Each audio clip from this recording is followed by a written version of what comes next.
Mossèn Alcover, l'home del diccionari. Sortir el sol quan va néixer Alcover, dia 2 de febrer de 1862 a Manacor. Va aprendre a llegir a les fulles de l'arbre abans de fer-ho a les fulles de llibres. El petit Antoni Maria acudia a casa de l'oncle mossèn Pere Josep Alcover, el qual exercia una influència cabdal a la seva vida. Als 15 anys decidí entrar al seminari diocesà amb la intenció de fer-hi estudis eclesiàstics. Sabia que hi havia d'estudiar. Partí cap a ciutat en un carro com qui parteix a cercar aventures. Al seminari va trobar-hi companys d'estudi i professors amb els quals debatre sobre temes candents, el tradicionalisme, el literalisme i el liberalisme. Cada dissabte, en llistar les tasques acadèmiques, n'Antoni Alcover se feia escriure una carta a la família, que enviava a l'oncle Pere Josep, perquè la llegís en veu alta. Eren cartes glorioses, això vol dir escrites en veu popular, on explicava les ocurrències que li havien passat pel cap i els esdeveniments que havien succeït durant la setmana. En una d'aquestes cartes diu que passada el Quaresma i anirà de pressa a prendre les panades de Pasqua. Vosaltres més mal estareu, que ara vendrà la Quaresma i aquesta panxa tan plena que dus ara pres perdeu. I per acabar-vos de geure, quan arribin les panades, jo vendré 4 gambades enmig de vosaltres de seure. I us promet per cosa certa que res vos tenc de deixar, i tot moment de menjar, i llavors, carrera oberta, jo hauré partit cap avançar. 1879. Amb 17 anys començà a escriure contes ambientats a Mallorca. Al principi els escrivia en castellà, però gràcies a dos companys d'estudi, en Josep i en Joan, va canviar d'idea i els va escriure en català. El 1880 publicà la seva primera rondalla, El ja i la barraqueta, amb el pseudònim de Jordi de Racó. Per la tardor de 1882, Alcover es fou conèixer com a lingüista. Va guanyar mitja unça en peça per un treball de llengua i literatura. Probablement, la família no acabava d'entendre la diaria de cercar paraules, rondalles i cançons que afectava el jove en temps de vacances. Ho trobaven en pèrdua de temps perquè de rondalles i cançons no en posen l'olla. L'any 1883 va ser un viatge a Barcelona, on conegué el mestre Marià Aguiló. Entre tots dos va sorgir una bona sintonia, ja que els unia la mateixa passió per l'idioma. Marià Aguiló li va ensenyar els seus arxius lingüístics i folclòrics, cosa que va seduir el jove Alcover.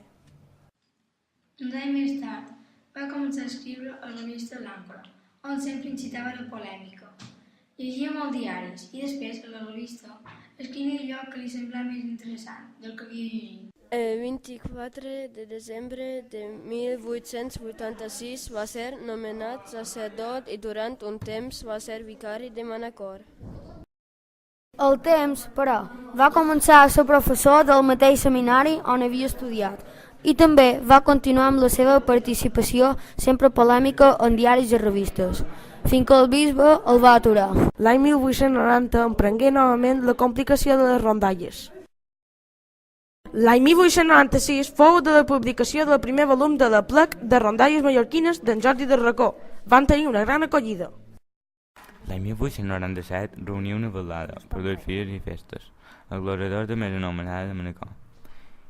Hi digueren els seus versos l'home Antoni Vicenç d'Andreu, de Sant Gaiberta, la Madonna Catalina Aina Proens, de Can Barraques, el Sant Antoni Atraver, d'Andreu Sansó, etc. Per aquelles dates, mossèn Alcover començà la redacció del seu dietari, on deia el dietari que jo, Antoni Mossèn Alcover, duc de les coses més notables que passen des del 27 de juny del 1898. Aquest dietari és una crònica de la societat mallorquina a les darreries del segle XIX, començant del segle XX. Són anys de treball fecund. Fa de vicari general, d'arqueòleg, de lingüista, de professor, pronuncia conferències, escriu articles. A poc s'havia anat fent el cor i el pensament de mossèn Alcover la idea de construir un diccionari de la llengua que abastís totes les paraules antigues i modernes i incorporés la vastíssima riquesa de l'idioma. Els primers anys del segle XX són especialment plens de treball dirigit a la realització del diccionari.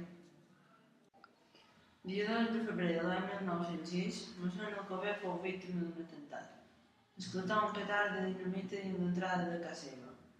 No hi va haver conseqüències greus i mai es va saber qui havia estat el culpable. Els seus amics van anar a veure'l i a donar-li ànims. L'any 1906 va ser l'any del primer Congrés Internacional de la Llengua Catalana. Va inaugurar-se el dia 13 d'octubre al Teatre Principal de Barcelona i s'hi van inscriure 3.000 participants. Aquell va ser la primera fita del procés de normativització i modernització de la llengua catalana. Va fer una carta on convidar a molta gent a participar al seu projecte i així tenir informació viva de tots els territoris de parlar català, com ara aquella o aquella paraula, com es deia aquí o allà. Tota aquesta informació la va anar classificant en la calaixera, un armari de 33 calaixes que li havia construït mestre Llorenç Mora i Gelabert, un ebenista i un acorí. Dia 9 de maig del 1911 es constituí la secció filològica de l'IEC. Mossèn Alcover en fou elegit president. Mossèn Alcover vivia a Palma, però visitava Barcelona una o dos pits un mes per assistir a les seccions de reunió.